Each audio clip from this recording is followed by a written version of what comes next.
Sports Show presents House of Rugby. Hello, and you're all very welcome to House of Rugby. My name is Máire Treasa Ní Dhubhghaill. Round 2 of the Guinness Six Nations wasn't as exciting as round 1, but Ireland are still 2 from 2. And here with me in studio to pick through it all, I'm delighted to be joined by Pat McCarry and Lindsay. How are we both doing? Lindsay, have you eaten your quota of pancakes today yet? No, I saved that to you two. Maybe we can have some post-pancake. Well, I hear they're in the canteen, podcast. Pat. Yes, no, I have tried one, just almost like as a food tester, and Okay. they're good. You're such a gentleman, aren't Is you? it Really? acceptable to eat pancakes for breakfast, lunch and dinner? It is for you. Okay, great. Now that I've gotten your seal of approval, I'm happy with that. And we'll kick things off with Ireland. The quest for the back-to-back Grand Slams is still alive. 36-0 in the Aviva on Sunday afternoon. It was a straightforward win from Ireland. Very comprehensive performance. What did you make of it all, Pat? I was so, I suppose everybody kind of was doing a stick in the boot into Italy a little bit, but to see them crying and all in the anthems and kind of getting so passionate about it and then being so flat in the game was kind of disappointed. But I suppose it kind of looks back to I remember the Kiwis got upset when we said Ireland didn't play to their potential against them, and then that's what we would say there. We didn't let Italy play to their potential as well. So, they just didn't give them a sniff at all. And even I think they were in their 22 twice, and that was only twice, yeah. That was in the first half. So they just completely sucked the life out of the game. And I think that's it. Brian O'Driscoll said it on ITV afterwards. He thought Simon Easterby is doing a great job. I think, and who was it? Russ Petty, who does a lot of great stats on Twitter as well, kind of had the last 12 games, Ireland conceded 12 tries, and the next closest is 27 or something like that. So the defence is dominating for them as well. They'd be really happy with it. And then the only shame was that Henshaw got close to a try, didn't he? And Sheehan nearly got a hat trick for himself. Gibson Park as well. Just I suppose it's very weird. If it had got to 50, you'd be like, now it's perfect. But it's 36. So you're going to accept. I think even Farrell himself said, poor Italians, you want them to put 50 on them? I know. And then even the build up to the game, it was all it's not even a question anymore. It's well, we're going to beat these and we're going to get the bonus point. But what else can we see from it? So it's a very weird way to go into it, considering they'd pushed England so close. But that's the kind of level that Ireland are at the moment. So very strange, very strange. We're still kind of getting used to this thing where you have the likes of people like Hugo Keenan calling us unstoppable, and Martin Johnson saying we're the team to beat, and then the Quesada at the end of the game comparing us to the prime time All Blacks as well. So I don't know. It's we're uncomfortable, aren't we, as Irish people? We're I'm not there yet. I'm not fully there yet. Yeah. It was the first time that Ireland kept Italy scoreless, and it was the first time in the championship that Ireland have kept any team scoreless since 1987. So that's a huge feat in itself. Were Italy terrible in attack? We were expecting this exciting rugby from them, like what we saw in the first half against England, or did Ireland just completely shut them down? I thought they completely shut them down. The fact that they just didn't give them a sniff of anything, between double tackles, it's very hard as a player to hold and fold and make that decision. And they just looked, there was not as much flow on the attack side of things, but definitely in the defence, how they hold, how they fold, how they make their decision. Obviously their comms when you're going to attack, the breakdown. At one stage, there's Big Joe again, coming through a ruck and absolutely smashing Vardy, I think, was it, or Garbisi, back behind the gain line. Poor Garbisi, I think. Garbisi. Capuzzo looked like, to be no offence, he looked like a guy who just come out of his confirmation too. He looked ridiculously small. I was actually at the game, and he just looked so slight. Now he's well able, but that shot then by Conan, I'm not sure he woke up. Monday morning, in his full of his health. But to be honest, the kind of very expansive, open style of rugby that we saw, which brought about excellent tries against England, we didn't see a glimpse of that, and that's just because Ireland just looked after their tackle completion was excellent, and as I said, their defensive setup. So I think Simon Easterby, as everyone's echoing, will be the happier of all of the management team. The set piece was absolutely excellent, and I know Andy Farrell, or Faz as I like to call him now, said it was the man of the match, and that's key. I think it's a building. I think it's 26 lineouts now in a row between the two matches that that have been won, and they've just kept it simple. It's just basically speed of lift and jump and making that decision and winning the ball. And I think that to win consistently, the difference, and I heard Adam Quinlan say this as well, which is I noticed in the game, for your jumper to catch the ball at the peak of his jump is something, because the timing of the hooker and the lift and jump. Considering the change in personnel, huge. it's so impressive that with all those changes that they're still able to complete 13 out of 13 line-outs again for a second week in a row. It's brilliant. And I watched them chuck Ryan Bard up in the air, and it was like, honestly, like they were, chucking up a small child, at a birthday party. Like, it was absolutely ridiculous. So I know he's ridiculously athletic himself, but just the explosive and just the consistency of execution, and that's the key word for me. They executed some sublime basic areas within the game, and I think that is key to the consistency of us winning. You mentioned the man of the match that Andy Farrell had noted after the game in the Aviva, the scrum as man of the match. We spoke about it last week and the scrum penalties that Ireland conceded. Did you see Andrew Porter doing anything differently this weekend, or was it that the pack that was against him wasn't as physical as France? No, I just felt maybe he was a little bit calmer, not as aggressive, but he didn't compromise his value around his positioning and how he plays in the scrum. Obviously Finlay came in there at tie head as well, and Sheehan stayed at hooker, so then there was the change in the back row. So they're all lads who have huge exposure and played together, but those combinations in the scrum and set piece time can kind of impact you, depending on how often lads have played together. So no, I thought he just wasn't as aggressive, and I can say this for myself because it's a hard place to be when you're giving away penalties and you're then compromising your style of play and your personality, which you don't want to restrict Andrew Porter is, because that's the energy he brings.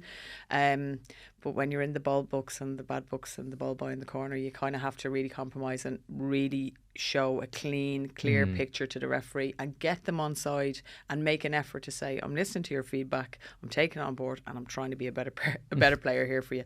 And I think that can work with referees. I'm saying this from experience because, like Pat will tell you, I was always in trouble. So, it's a hard place to be, but I don't think he compromised his work ethic. But I just think he maybe curbed the aggression rather than the enthusiasm. And that's key at scrum time. To chat a bit more about Ireland's attack now, as you mentioned, they scored 6 tries, but they'll probably feel like they left chances out there as well. They always seem to have multiple options on the attack, and that's probably why it's so difficult for teams to defend against them. What are they doing in their attack that makes it look so seamless? It's funny, even going back to I was up watching Super Bowl there on Sunday, and the Chiefs won the game with the kind of the pass at the end where it was a play they'd run against the Eagles the year before, but it's like, so how do you run the same moves and get everybody still to buy the switches and the lines and the feints you're making it? And it's just by being fully committed to it. And I think it was really good when you saw against the France game when Byrne scored his try. It was like, if James Lowe didn't go full on, like he was getting the pass, then Dante did this and then he got sold. So it is like everybody's fully committing to. They might even know they're not getting the pass, but they're going 100% at it, and then you're putting that seed of doubt in the mind of somebody. Like painting those pictures. But people don't give credit, like even still playing club people, and say new players who are unfamiliar to why they're running this kind of tip line, we call it, or this really hard running line. Actually, you do not get enough credit for the amount of selfless work that is, but how important it is to create that try. Because like you said, if you don't, Dante only hears noises, so he sees green jerseys, but he'll hear a noise that'll just distract him. Now he's flat-footed, and then the gap between him and I'm going to assume Fiku then for that Irish try, the Byrne try, the gap was huge. And again, because every player is doing their job and occupying a defender, then the decision is easy. Because the defenders are reacting to everyone else, and then because of their foul being slow, obviously missing Willemse, and then the Irish lads working so hard. This is the off the ball work we speak about. Byrne coming around the corner, it just makes it look easy, but it is all that selfless work that contributes to that. We probably didn't see it as fluid enough against the Italians, except when the likes of Hugo Keenan went for a quick tap, which really got us, I thought, motoring in the first half, because next of all, we were absolutely far superior in open play. But when we kind of broke down and let the Italians set up, they did keep trucking away. They kind of attacked our breakdown. They got some good turnovers that they shouldn't. And I think that's the area Mr. Farrell would be probably disappointed with, I think. One player that was hugely influential to Ireland's attack was Jack Crowley. He missed a few off the tee, but he seems so confident, and he's really hit the ground running as the top number 10 in Ireland at the moment. Were you excited by what you saw from him? Yeah, there was the brilliant one, wasn't there? I'm trying to think what was it. No, eventually they scored off the back over on the left wing. I think was it even Sheehan did it where he gave the little pass around the outside, but it was even the little quick. You see the little switch he did like that. I think that's when Keenan burst through the line and he just kind of played it almost blind as well. Like, and it's that type of stuff that he's really confident with. Like, and you could really see him bringing that to his game. And the other bit that was so good about it, you talk about it when a try looks easy, but it was his own try. He got tackled to the ground himself, smashed, and then got up. And I think somebody said it was like 1.3 seconds. He was back up on his feet, and then he just showed up again because like that defense wouldn't have been expecting him to pop back up. So it's all doing all those little things makes a difference. And yeah, it's having that. It always seems to be again against poor Italy, where like O'Mahony, I remember him doing some kind of on his knees offload last year as well. Everyone seems to take the piss a little bit against Italy, like or you might try something that you might not try against the likes of France or England, but. Yeah, just like how sweet that offload he was, like getting around two lads and he just popped it out. So that's all looking good. Yeah, like the kicking is just to kind of, it's almost, what is everybody saying? Let's just keep an eye on that and let's see like if he can improve on that. I know Matt Williams was saying if you're not kicking 85 to 90%, you're not going to win the big games and stuff. And yeah, but Johnny Sexton missed kicks. Ronan O'Gara missed kicks. This is I just think he's his third second. top point scorer, is he not? You can confirm that on your little I'll go looking around. But I think he's still up there in the stats. I quickly glanced them this morning. He's definitely in the top 3 or 4 of total point scorers of the championship so far. I know we're only 2 rounds in. Yeah. I heard Andy Dunn actually making a very interesting point because Crowley was so involved in Ireland's attack. For him to bring his heart rate down and then to slow everything down and to focus on the kicking after maybe having, like his own try, having the last touch on the ball and the shot clock against you and everything. It takes a lot for a player to do that, and it probably will come down to experience to be able to do that. And, he's not going to be able to adapt or hit the ground running when it comes to his kicking straight away at this level. Well, if you think of the sequence, so even prior to that game, I would think Jack Crowley is someone who's very meticulous and he has such a high standard of himself. He wants to take this number 10 jersey. There's been lots of chat around the media due to Johnny Sexton and what a phenomenal player he was. So if we even take the build up to the Six Nations, all the chat around him, France, how he did, scrutiny under his performance, now how will he do against Italy? So you've all that to take in consideration. Sequence of his first try, he absolutely got smashed. Then to get himself up off the ground in 1.3. If he didn't, that try would not be as easy because it was just a pop pass into a gap, and because he's that overlap player, because he works so hard, it made it look easy, but he did all the work prior to it. So you're right, even for those couple of minutes, which was early in the game, but if you think of the nerves, the adrenaline, the hit, the work rate off the ground, and then the excitement of just scoring his first senior try at home in the Aviva. It doesn't matter if it's against Italy. I scored my first try against Italy. Everyone counts and you'll always remember your first try. So I think it's important, but I think it's key because if you look at any number 10 or any kicker, they always have a sequence. They're meticulous in their run-up, or they'll always have these little idiosyncrasies that help them calm, and it's muscle memory at this stage. But I thought he grew into the game, his kicking. And I think we'd be more worried if he wasn't having the involvements that he has, or if he wasn't that influential in the open play. Hugely. And then, you don't want to compare players because they're very different, but if you look at Harry Byrne who come on, he had a very good kick after, was it Calvin Nash's try? Very hard, very difficult angle. Crowley had missed his from the same angle, but he's a different player in how he got involved in the all-round attack, when he came on. So I think, look, you always want, the guy is 24, you know what I mean? He's if he is to continue on the trajectory with the glimpses, I thought he was sublime. His footwork into contact, he's not afraid. He's a good turn of pace. I loved watching his passes on the gain line, just how he put people in that gap right on the gain line, and it just makes life easier and it's more enjoyable for if you're that player coming off that 10 and giving your team momentum. So look, I think the kicking is something you can work on as regards the fancy flair stuff with getting your hands loose and offloading in the tackle. That's stuff you can't teach, so there'll be a nice balance of what he has naturally in athletic ability, his game sense, his flair, his passing, but the kicking I think is it will come certainly. His stats are good so far. I was actually, as you were saying it there, he's, in the URC he's 88% off the tee, and then we saw him take the drop goal to win against Leinster in the semi-final as well. Yeah, why did you bring that up? Of why? course, just it's Valentine's Day. It's meant to be a week of love here. Yeah, but I was going to say, Lindsay, I saw you were there. I think you were with Donnacha O'Callaghan and Keith Ayres. What were they thinking, or what's their thoughts on the whole thing when you were kind of chatting to them after the game? Just that I suppose, I think Donnacha was giving out to me and Keith that we were so, not that we were negative, I suppose. We're like the public, that we expect this high level. And I suppose as players, for myself and Keith, when you're in such a high performance environment and you have these just basic levels of I suppose standards, that you expect to hit, or that you haven't fulfilled your full potential in a game, we probably were like, we left everything behind.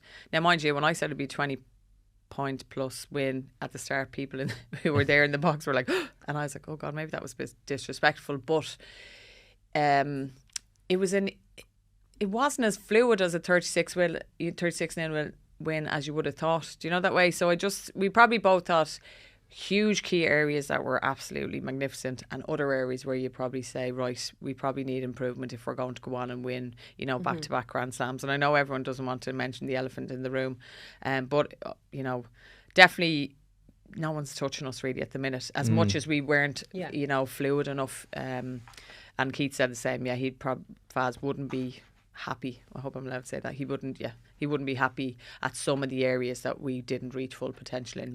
What areas in particular? Probably the breakdown. The penalty count again was quite high. Yeah, and just, I think Faz said it himself in the post-match interview that he felt we forced things that we didn't. We went away from just the basics. He said sometimes that happens with personnel changes, and he felt we were just trying to force things. So again, I suppose when you have a set standard of play and you deviate from that, and then it gets sloppy, and I suppose that's the best way. At times Ireland were probably sloppy against a team that they were far superior against, and we saw glimpses of that. We didn't see it consistently in attack, but everything else, as I said, set piece was great and defence was excellent, and we probably left 2 to 3 tries behind. They had made 11 changes, which is kind of unusual for Farrell. He's not used. We're not used to seeing him make wholesale changes like that. There were 6 to the starting team, 5 on the bench, some forced because of injury. But I suppose it shows the confidence he has in the panel as well. Who stood out for you? I thought, we were talking about someone like Beelum came in and did well. Baird kind of, I wouldn't say he hasn't taken the jersey off O'Mahony now, but he's done all right. McCloskey was really good. He was excellent, wasn't he? Yeah, it's like he's doing everything that's ever been asked of him. That'll kind of really do well for him as well. Like Casey again was just kind of all what he was brought in for, what everybody says he's good for, like tempo as well. Did he try too hard at times? He mentioned it himself after the game that maybe he kicked too much. Oh yeah, he might have pushed it a little bit. There wasn't any kind of, for me. Again, maybe they might sit down and have a look at stuff back and kind of go with that. Like I know Farrell was talking about some of their exit strategies weren't as on the money as they were against France. So he might be talking about that. But I thought he did all right. He kind of advanced his case. It'll still be.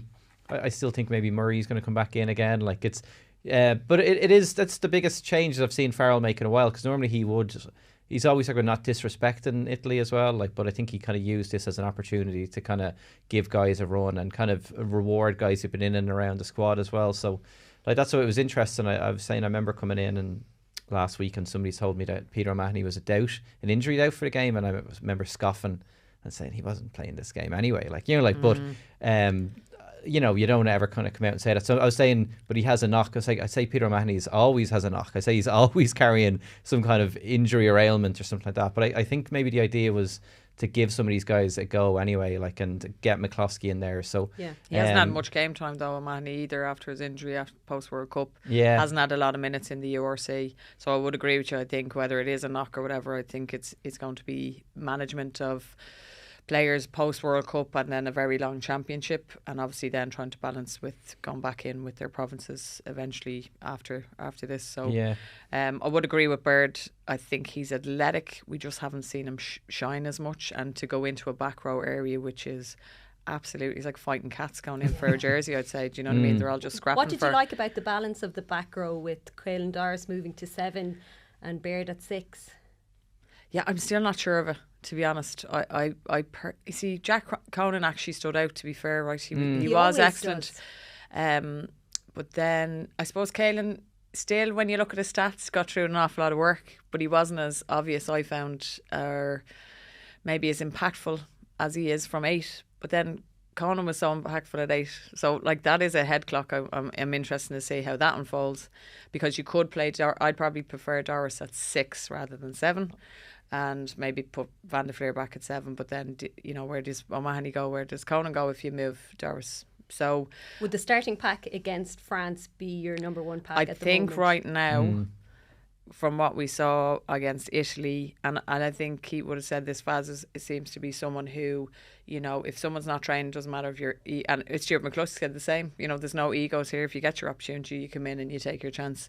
So right now, I don't see on the back of the Italy performance. James Ryan gets through an awful lot of work that's not credited. However, he commended his attitude, actually. Yeah, he's excellent, and that's the sense of leader that you put the team before. Like, no one gives credit to those people who don't, say anything. They just go about their business, and he gets through an awful lot of that hard work as a second row. That's their job, and I don't think people see that unless you're really in tune with the game. And he doesn't get the credit. But right now, for the line out and how Byrne and Big Joe go about their business in just the open field as well as everything else, I think they're slightly ahead for me. So I can't really see, once everyone's fully fit, I would probably start with the same pack that we went against France. Yeah, Joe McCarthy, you mentioned him there, himself and Calvin Nash, as well as Jack Crowley, were given their second Six Nations start against Italy. Did you see progression in their performances? I'd say Nash would have been delighted to get that try at the end, because it was one of those things where everything's just going, down the left wing, and James Lowe. 2 from 2 now. Yeah, and James Lowe was just so good, and he was everywhere, and he was kind of getting a lot of the attention, and Nash was kind of probably asking himself when the play was going to come out his way as well. Like, so he'll be delighted he got that at the end. I saw Driscoll was saying he's got a bit of a spark about him, and he really likes him. I was interested to see who was it. Mac Hansen was at the game in his Sexton 69 jersey, and Ross Byrne, Jimmy O'Brien were there. So imagine Jimmy O'Brien and Mac Hansen were sitting there, and to see Nash is slotted in and they haven't missed a beat, you'd be worried in a way, wouldn't you? Like, and that's what I was even saying with Hugo Keenan having a bit of an injury. Like, that's probably the only area where we don't have the depth that we would like. Yeah, and it's like I was kind of even writing a story for Sports Show yesterday saying it's a good opportunity, maybe if Keenan has taken a knock, to kind of give someone like Frawley a go at 15. O'Brien or Hansen could have filled in that role if they're there, but they're not at the moment. But it might be an idea to have a look at somebody else as fullback. But if you're Hugo Keenan, you're saying I'm fine. Like, I'll be fine. Like, like, he's just I don't know. I think him and Tadhg Byrne are still underrated for how good the two of them are. Like, and Keenan again. I remember you used to talk about Stockdale. The ball sometimes seems to bounce his way all the time, and sometimes the ball will just be kicked over him, and it'll just end up like in his lap, like exactly where he wants it. And did you hear James Tracy actually on Off the Ball about Hugo Keenan's fitness, about the Bronco? Oh yes, yeah. Like, he's basically top in the world.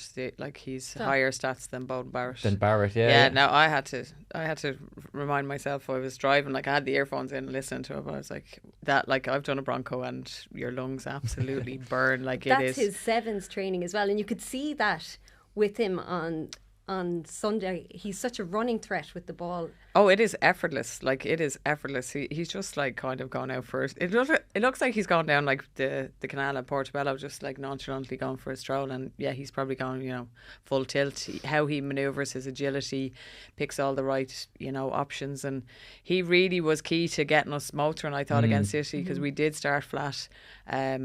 And just his defend, I think he had 8 defenders beaten, two line breaks. So he was key to everything of just opening it, helping open Italy up, and in open play I thought we just absolutely carved them apart. We moved from sideline to sideline, and some of the phases and offloads and running lines we put together were excellent. It was probably just sometimes wrong decisions then at times where we just let ourselves go, or at times leaving the breakdown. Like, I just thought, and Italy at times read that second line of attack very well. They kind of shot on Crowley and were able to come up on the outside. Now, we were able to negate it in the end, but yeah, I agree with Calvin Nash. I thought he did excellently to beat 4 defenders in the end to take his try with very little ball.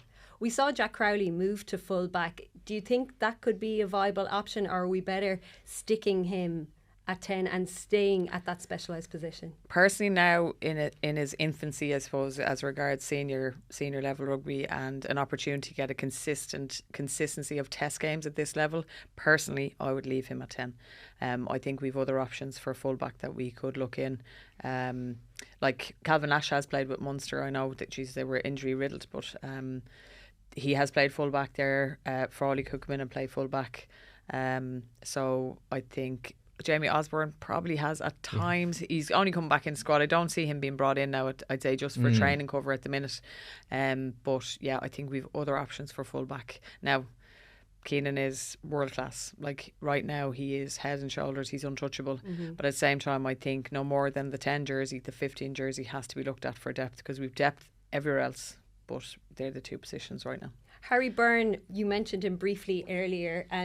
There's always a lot of expectation around Harry Byrne since he came on the scene. How do you think he fitted in when he came on the pitch? He did all right. He wouldn't have thanked Henshaw for that pass over his over his head. Nearly he got it when he first came on, but after that he settled down well. And it's been so long since he'd last got a run out, for Ireland as well. When did he get capped? I couldn't remember. I think that. It was 2 years ago. Yeah, I think did he make his debut in that the Lions tour 2021 or something like that, and that was his first. So it's been a couple of years since he's been in as well. So he would have just been so keen to kind of get out there again. Yeah, he did okay. and the attack didn't, nothing faltered. He kind of stepped in, and there's no obvious kind of drop off. But apart from the knock on again, which I said wasn't 100% his fault. But then again, I suppose the big one then is I don't want to kind of jump ahead now or anything like that. But yeah, there's Farrell has a choice to make then again, because Ross Byrne's back training for Leinster. You have Wales coming again. Do you want to go Frawley, who's I think he's gone back, he's got released back to Leinster maybe to get a bit of minutes. So do you go Frawley or Byrne again, or there's just options now? But I think Crowley, I'd be agreeing with Lindsay that Crowley definitely starts again at 10. But yeah, who backs him up? I'd kind of lean towards Frawley, I suppose. I think so too. I think he's been in camp. I think he needs to be shown a little bit of love. I think he's, unfortunately, through no fault of his own, if you're that talented and can be multi-positional, I think he would be a really good option for the bench. And obviously there's talk about, does he, we spoke about, he's never done a 6-2 split. He did it against France. Wales are definitely probably forward heavy, I would think. I'm not sure whether he will do it again because it's a home game. But we'll see. I suppose it'll depend on injuries and who's available to him. Have any other players forced their way into the team or into reckoning for the Wales game? Yeah, I was only discussing it with Enda earlier. I was saying, I think Beelum could be in the reckoning, and I remember it ahead of the New Zealand game in the World Cup, the Kiwis were talking about Tadhg Furlong, and they're still saying how good he was, but they'd said he dropped off, and I remember just being offended. I remember just who do these guys think they are, but he would admit it himself, and I know he had he's gone through a lot of personal stuff this season that there could be a reason for it as well. But at the moment he's doing exactly what he's supposed to be doing. He's doing great as well, but I suppose we're missing those little Tadhg Furlong bits where he's stepping somebody, or he's playing scrum half, or he's kind of throwing an offload or something like that as well. So, but Beelum has come in, and I don't know, it's. Do you want to upset the apple cart by throwing Beelum in ahead of Furlong, and there's not going to be that much of a gain? So you might leave it as is, but he's done everything that's asked of him. I wouldn't mind seeing Beelum start maybe another game that's just not. He Italy, could start the Wales game. Yeah. Do you know, I still think England away are going to be very tricky. I think Wales, on the showing of the first 2 rounds, they're not afraid to come and play. Yeah. I still think we'll have too much for them, but I think it's still a game where he can probably look at rewarding lads who have, like Beelum. It's not that. I think we're used to Tadhg Furlong being this exceptional prop who is so mobile, and he's just like a Gaelic footballer in the body of a rugby player. So you're kind of like, wow. But I think at the time he's had a lot of miles on his belt. He hasn't had a good probably rest. He's had a lot of personal tragedy there recently, and I just think no harm to maybe manage him a little bit better and keep Finlay justly rewarded for the good work he's done. He's really built on his performances prior to the World Cup, in the World Cup, and that. So I think he's one guy probably could be 50-50 in with the run. What about Gary Ringrose? If he's fit to play, what do you do in midfield? Robbie Henshaw has really lit it up for 2 weeks. Well, he's back to his best. He was heavily involved in the Calvin Nash try on both sides, wasn't he? For both games. So his gain line carry, I think again it was alluded to by Faz that they tried that partnership with Henshaw and McCluskey for the Samoa game. And it just didn't. But it's very hard to have a partnership like that because you nearly have to be telepathic really. So it's very easy for Ringrose and Henshaw because they're playing with Leinster, they're playing week in and out, and I'm sure that relationship off the pitch then transfers on it. Whereas when you've two, they didn't get to play enough, and they're not from the same province, and I'm not sure their relationship off. I'm sure they get on, but they're, so that they're all key areas to a centre partnership, no more than a half-back pairing. So, no, I still think that's a tough one because Ringrose and Aki play very well, Henshaw and Ringrose, and then to be fair, Henshaw and McCluskey played very well.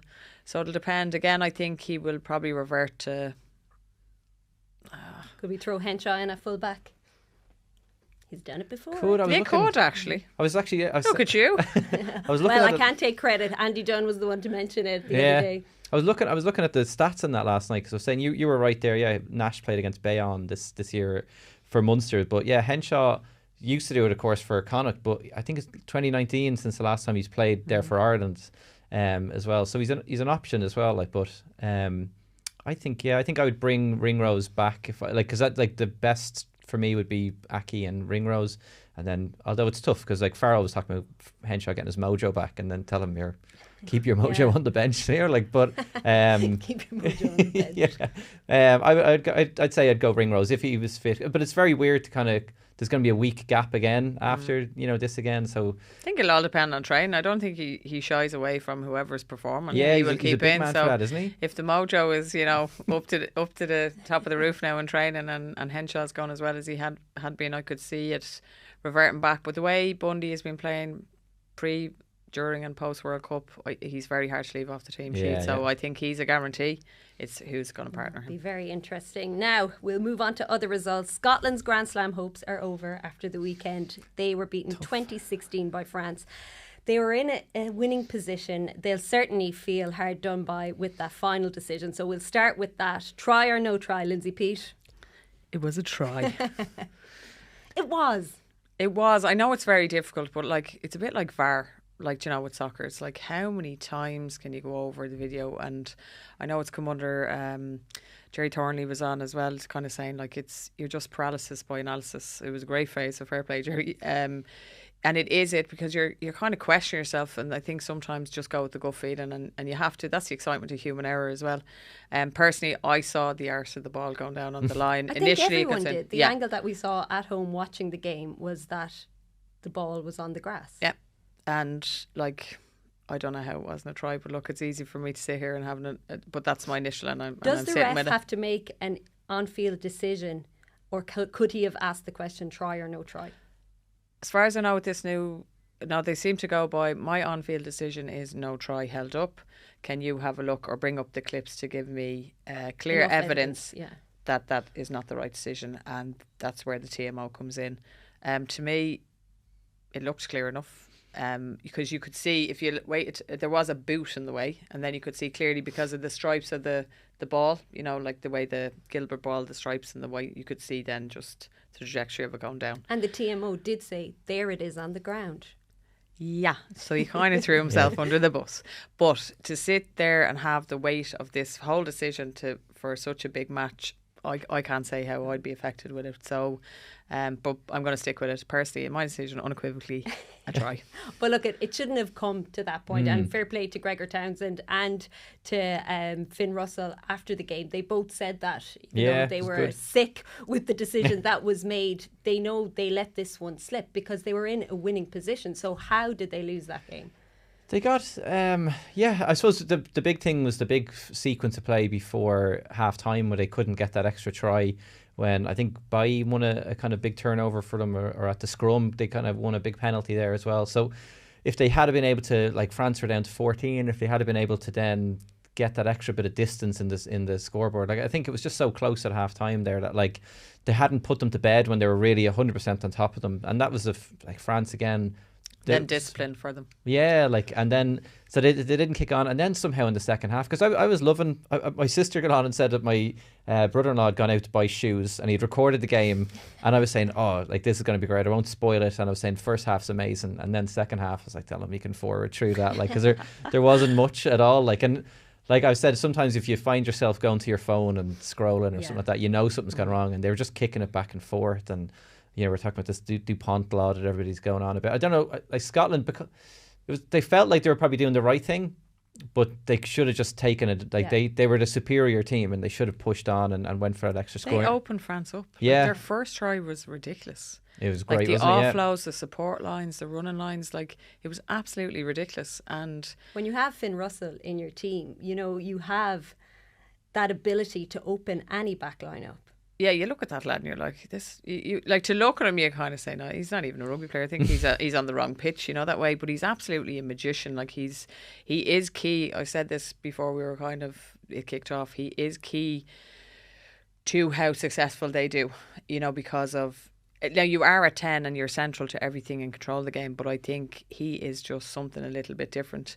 But I think they will shoot themselves in the foot that they just for some reason retreated, or you know, some bit of insecurity set in just against. Lack that killer instinct again this week. Because Well, back up what you're saying. You're saying you could win this championship, and then you play all the rugby in the first half, and then you go back to kicking.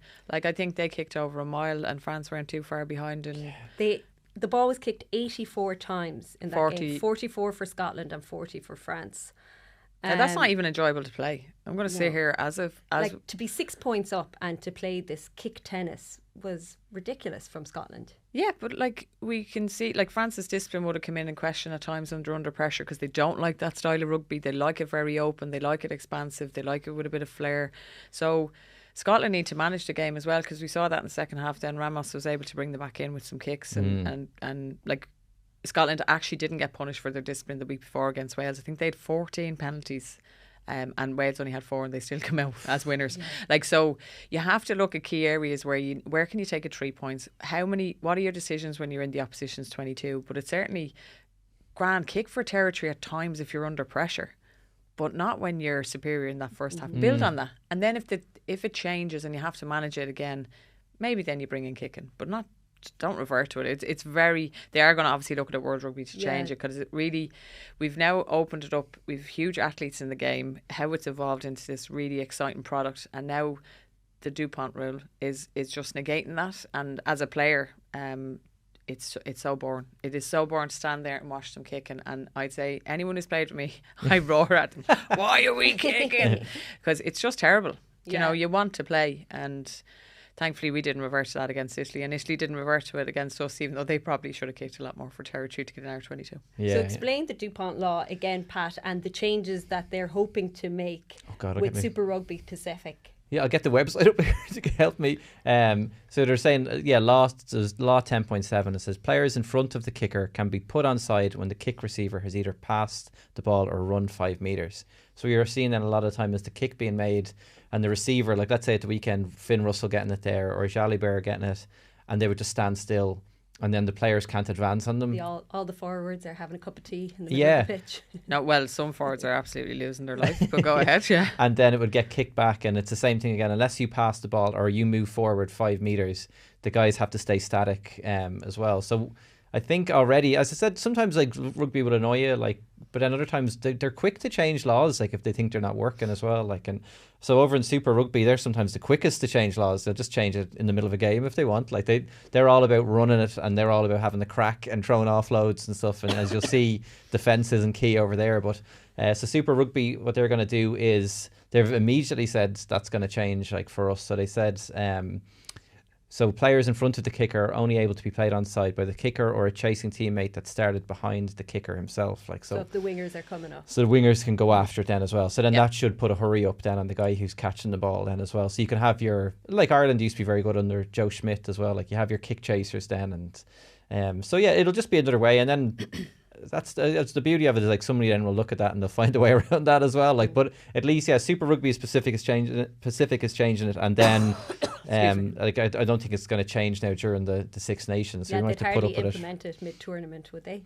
No, but it's just, I suppose, when, like Pat said, you had a really exciting first half of rugby, so that's where it can be played, and then you regress really in the second half to just going into yourselves. And like for two teams that have some absolutely phenomenal players who can absolutely rip up the script.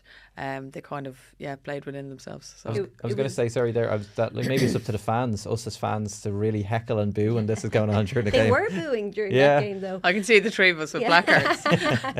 Dupont out. It was another error-strewn display from France though, and they're just way off the standards that we expect from this team. What are you seeing from them, Lindsay, and what's going on, and can they turn it around? Definitely saw a lot more glimpses of what they're capable of. Like the Fiku tried, like they were just able to go through, offload. Ramos showed glimpses, but they're still, they're just very undercooked right now for this tournament. I think they're very much lacking in confidence. We said that they don't travel well. They don't have a good record away to Scotland.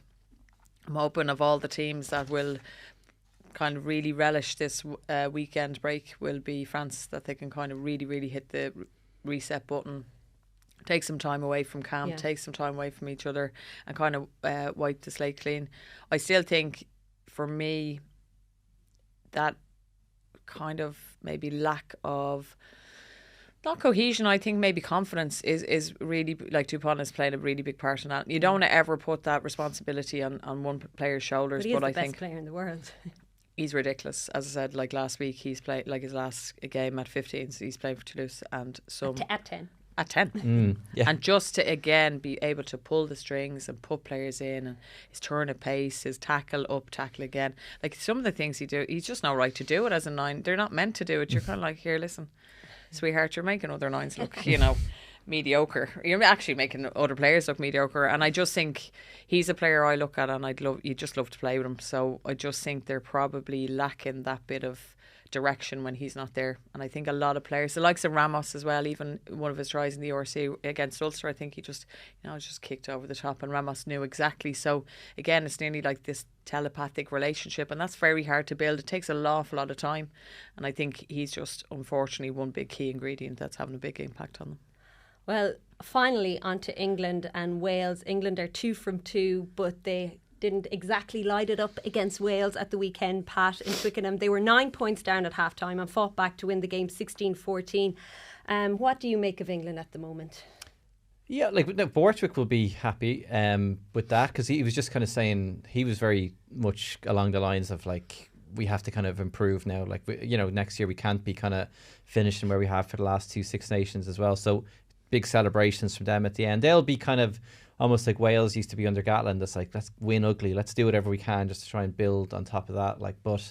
I think a lot of people are kind of wondering like where the next great kind of forwards are going to be coming from. Who's the next kind of player that's going to excite you going to be as well. And then you're starting to have that threat of you see Arundel's gone over to Farrell's gone over to France as well. So it's kind of a lot of uncertainty for them at the moment. But it was tough on Wales. I thought Wales again were the better team there. I thought they shaded it, and then they just kind of, again, maybe it's like Gatland, I think, said there's no fear going to England as well. And maybe again it's the kind of, there are a lot of kind of young players in that team as well. So maybe it's just the experience of trying to close out a game. They'd probably I'd say they'd just be gutted that they didn't close that out there, because they're set up now for their fixtures are kind of tough enough. Their way to us then. Again, being selfish, I was delighted they lost, because I was like, now they're coming to us 0 from 2. So that helps the Irish cause. England's still not looking great, but they've got a couple of results now. They go up to Murrayfield and they'll think they have a chance there. And if they're 3 from 3, then we go to play them, and it might be set up nicely. Yeah, it wasn't exactly a classic game, and as Pat said, Wales played the most attacking rugby, but it was George Ford's kicking, his brilliant kicking, and England's pack that won that game for them as well. So they returned to their pragmatic style once more, but they won't care because they're still winning. They're still winning, but you can hear the commentators like that England rugby are want to entertain their fans. So what do you want to do here? Do you want to? Are you seeing glimpses of that change or shift in their style? Not really yet. Yet. Little bits of it last week against Italy in the first half, but to just change your whole ethos and style of rugby, you have to bring in the players from clubs that play that style of rugby. And this is where I can understand George Vaughan being in because of his experience and his reliability of the boot. But when you've Finn Smith and obviously Marcus Smith out injured, but they're just a very, very different 10. So it's very hard. As test games with England, with Borthwick, you want to keep winning and you have to do it the way you have to do it. But then don't kind of say, we want to entertain, and then you can't produce that because it's going to take time. Like, be honest about it. Yeah, we are looking to change, but at the end of the day, we also want to look after results, and that's a very hard balance to make. But like, you know, there's lots of talk about Felix Jones coming in and his defensive setup. I definitely think they were more aggressive at times on the defensive line, but again, that's going to take like literally 2 years. So the same thing with your attack. If you have players in that are used to that attack and can slot in seamlessly, but then also you're asking them, if they're only newly being capped, then to come into test level rugby and they're just being caught out. So things you might get away with at club rugby, you just are not going to get up because the speed, the intensity, the hits, how they break you down, it's all very, very different. So yeah, look, England won't care because it's results and that's what they want. They want to win. But I'm interested to see when the consistency of this newfound style of play is going to come around for us. Next up for Ireland, you mentioned it, is Wales. Warren Gatland said, Wales are a good team. It'll just take a little bit of time. Will they click before Ireland? I can't see it. I love Gatland's thing because they kind of said that last year and now it's the youth thing again. It's kind of sometimes... Well, we are seeing glimpses of it. Yeah. Again, I suppose there's me talking them down as well, but then saying they're better than against England. So yeah, there's lads who kind of have a bit of potential, like the young lad Jenkins, who's a captain, and Mann again, 2 tries in 2 games, and his try was brilliant. Line, your man Winnett as well, like the fullback as well. But I just he's a bit light now. I think he could have done better for England's first try because he kind of just upright. Like, you just have to latch yourself onto the ball. Now again, easy for me to sit here and say this, you know, but yeah. He's shown glimpses. He is good. Yeah. So it's like, so maybe Gatland will buy himself another year with that, like, you know. But then fans, like the Welsh, will start really putting pressure on them. Like, we want to start winning. Probably start looking to get like Bigger back in then, or something like that, or some of the veterans. 10, like, don't they? Yeah, that's what they're desperately short of at the moment. Because everything else is actually, they're doing all right, to be honest. I think they've played some good stuff. Their work rate and resilience, they're really putting teams under pressure. Absolutely, and they're big guys. They're making their tackles. I think so. They were probably just caught a little bit short on their fouls for England's. Definitely the try scored in the corner. I looked at it from a distance. They just got caught around the ruck, and England did very well to get it out when they had numbers on an overlap, and it just makes it easy then. But if they can get those little bits right and those decisions, which really come with experience, you know, those little key decisions will make things either or just like being devils at the ruck and slowing the ball down, so like men can get back up on their feet and get into the defensive line and match the numbers against the attack. So they're just little key areas, but like their set piece has been very, very good. Their penalty try, they really, like, England aren't used to being put under pressure at set piece time. They put them under pressure in their line out and got a penalty try and England got a yellow card and we're down to 13 at one stage. So they're well able to put us under pressure. They're well able to probably, and look, Gatland is I don't see them causing Ireland a problem. I do think it's a win. However, I'm not going to disrespect them. On the glimpses of what I've seen in the first 2 games, they're able to play, and Warren Gatland then behind and maybe looking at doing their homework and see of areas that they can really, like Italy did slow our ruck. Once they have like players on feet, they'll slow the ball down. So they just make it difficult, and I think they'll frustrate us. But I still think we'll have too much. Pat, final thoughts. Ireland looking at other teams now. Any cause for concern, or are we streets ahead? The only one would be if it, like, again, like being selfish again, you'll want England to fall to Scotland up in Murrayfield, like, so then they'll be softened up for us again, like, so if it all falls their way, that could go right. But yeah, if England go 3 from 3, and then we have to play them in Twickenham, like, you'd never confidently predict that we're going to go over to win over there. Like, I still think they're better than them as well, but I think the only other time I've ever been confident is 2018 when Schmidt brought him to a Grand Slam, like, so. But Farrell has these guys wired, like, you know, like he wants them to kind of win, and I think they're big into the history, and they're always talking to lads about like forging your own path and being the first to do this. So, like, no Irish team's ever gone back-to-back Grand Slams, and they're not saying the word Grand Slam yet, but Farrell keeps saying I want to win every game, like, so he'll have them focusing for that. They should beat Wales and then head off to a good game. That's the only thing you'd fear. I wouldn't. Oh God, yeah. I'm going to say it. I wouldn't worry about Scotland as well in the last game either. The fear I have right now is, will Ireland recover from the celebrations of Paddy's weekend if we do win a back-to-back Grand Slam? Will we? Will we? There will be casualties, I would think, that weekend. I love your optimism. Well, we're in a good position heading into the break week. My thanks to Lindsay and to Bat. We'll leave it there for today's show. We're going to take a break week next week as well because we deserve it, don't we, Lindsay? Yeah, and Pat needs to go cardigan shopping, to be honest. Something with But love we'll hearts be on back it. again in 2 weeks' time, looking back on the Wales game. Another Ireland win, we hope.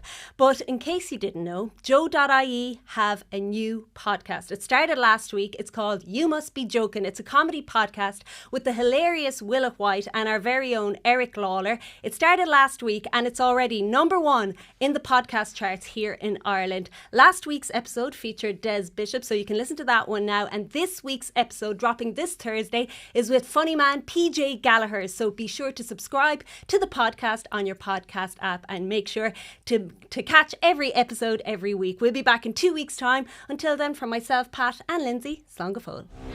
Sports Show presents House of Rugby.